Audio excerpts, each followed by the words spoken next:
Good afternoon. Today I'll be talking about the morals and ethics of advanced biointegrated prosthetics. So, in the very near future, we will have the ability to um, bypass the damages of the nervous system, be it a paralysis or um, directly integrating a prosthetic into the nervous system so that the brain can interface with the rest of the body or a prosthetic one to one. And this would allow for newer prosthetics to function exactly as if it were a natural appendage um, or function as a replacement body part without having um, complicated timers or triggers set up to properly interact with the body. We'll also be looking at advanced prosthetics in the near future to adapt to this direct neural interface. So when complex mechanics are able to directly wire into the brain and nervous system, um, we'll be able to more accurately create prosthetic limbs and body parts that can function as the original body parts. Um, and the owner of said prosthetic would be able to control it just as they normally would, with just as much ease and accuracy, and in many cases, the possibility of having um, various benefits from their prosthetic that go above and beyond the natural state of what an arm or an eye could or could not do. Naturally, this causes a lot of divides because we have to look at the implications of who can get advanced prosthetics and why would people want them.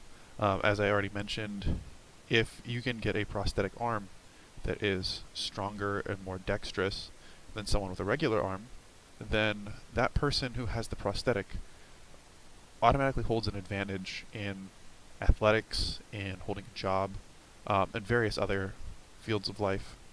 So it opens the question to, can you only get an advanced prosthetic if you're already missing a limb? Or can anyone just replace a limb with an advanced prosthetic?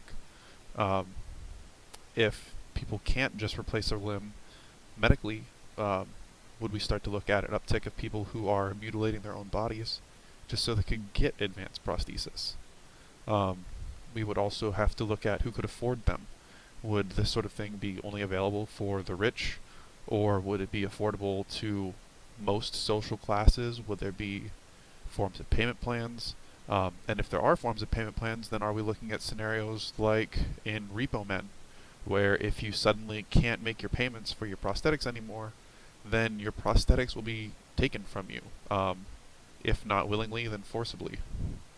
Um, there's a whole host of issues that this begins to open up, and all kinds of voids that it begins to create between people, and ethical questions of um, who and why and what is and isn't allowed. Um, this is a topic that's been very widely discussed and interpreted in pop culture over the last 30 or 40 years. As I'd already mentioned, Repo Men, um, various organs and prosthetics are loaned out to people because people are not able to afford them. So they have their own payment plans, and if people can't afford their prosthetic, then people would come and take the prosthetic away from them, even if it cost them their life. In Star Wars, we see numerous characters lose limbs or hands that are replaced by robotic prosthetics. Um, RoboCop is more of an android-esque perspective on this, but largely the man's body is almost entirely replaced with robotics. Ghost in a Shell is um, a full body prosthetic, only the mind is transferred into an artificial shell.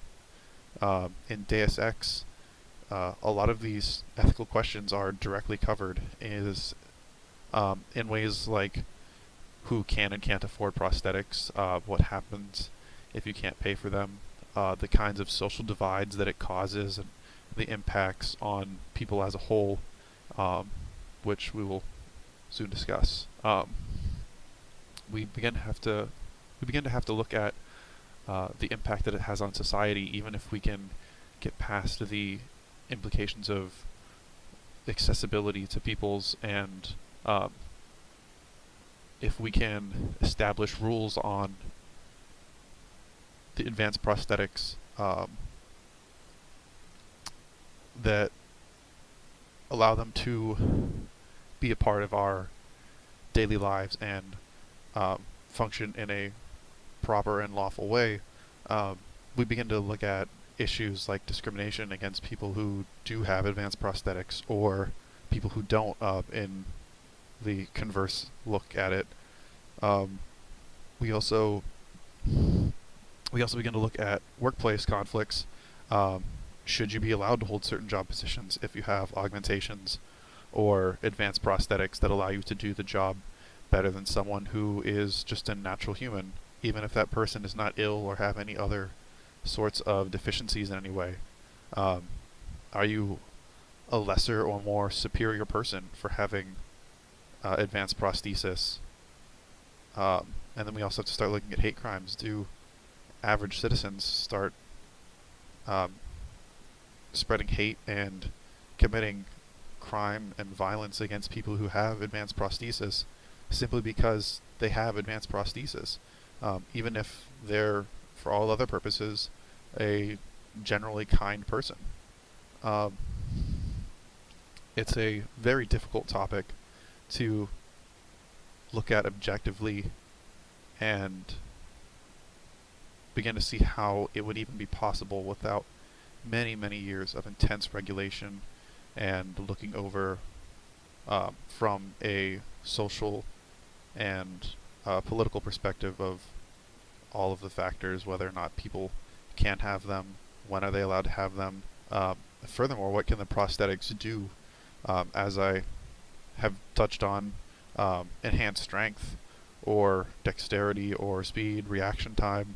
Obviously, these are things that are quite evident in how they would cause a divide between someone who is and isn't augmented with advanced prosthesis, but it begins to also open the door to the possibility of what those prosthetics are able to do.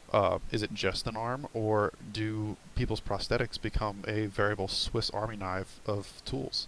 Are we looking at various weapons, blades, guns, tasers?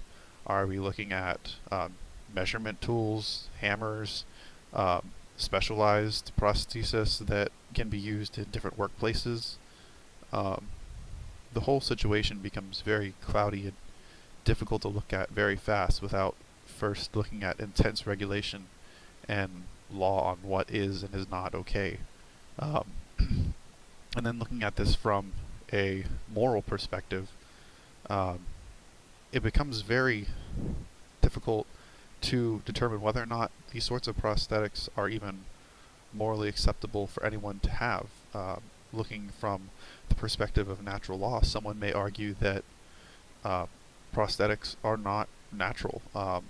Having any sort of replacement to a lost limb is unnatural and therefore morally wrong. At the same time, however, it is upon the individual to be able to make decisions on what is and isn't moral. So from that lens, we then have to evaluate whether or not the prosthetic is moral and allowed because someone decides that having a replacement arm is okay. It's very contradictory.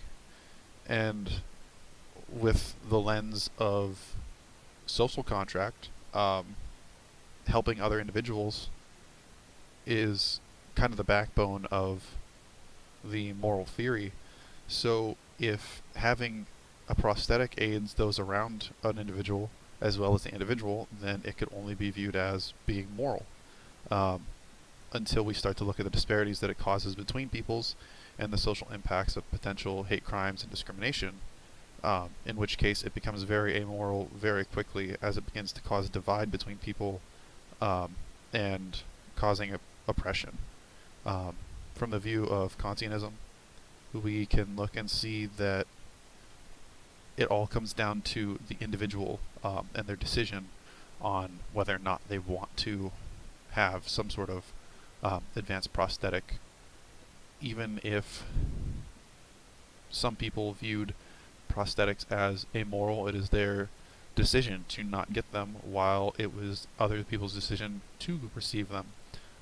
And if the individual's agency to potentially receive an advanced prosthetic is denied them, then it suddenly becomes amoral to deny the individual their right to alter their body or have a prosthetic, as Kantianism focuses entirely on the individual's agency and allowing people to make decisions for themselves at all times. In conclusion, it's an extremely messy and extremely difficult topic to look at objectively. Obviously, there are implications in almost every possible way you could conceive, even outside the realms of morality. It's an extremely broad topic, but I think it's a topic that people need to begin looking at now and consulting with themselves what they view as moral or not, and what is and isn't okay, as this is something that's not very far off in the future. I know it seems like a stretch. I know various forms of media portray these things in a way that make them seem far off, but the truth is that direct neural integration is only about 5 years away from being commercially available to people to begin bypassing neural damage, and it's only a matter of a few years from there until we start directly interfacing prosthetics with the nervous system in a more permanent way, and less as detachable parts of our body that are rudimentary and kind of basic in their function. And once that is available to the public and it's commercial, then it's only a matter of time, a few more years down the road, before we have companies that start to develop various forms and brands of advanced prosthetics and the tools that are available with them. It's a very rapid timeline, and it's something that I think all people need to really be looking at now and starting to figure out what is and isn't okay, and there needs to be discussion between people in social realms and political realms to start to determine what the rules should be and how these things should be viewed and taken care of. I believe they have the potential to do a lot of good, but I also believe that it could be a major societal downfall to people as a whole if it goes unregulated, or there's too much ability to abuse this sort of technology. So, on that note, I leave it to you. Take some time to stop and think about these ethical questions and how you personally perceive them, and maybe ask your friends or those around you what they think. Start to make a dialogue, start to make a discussion, and until next time.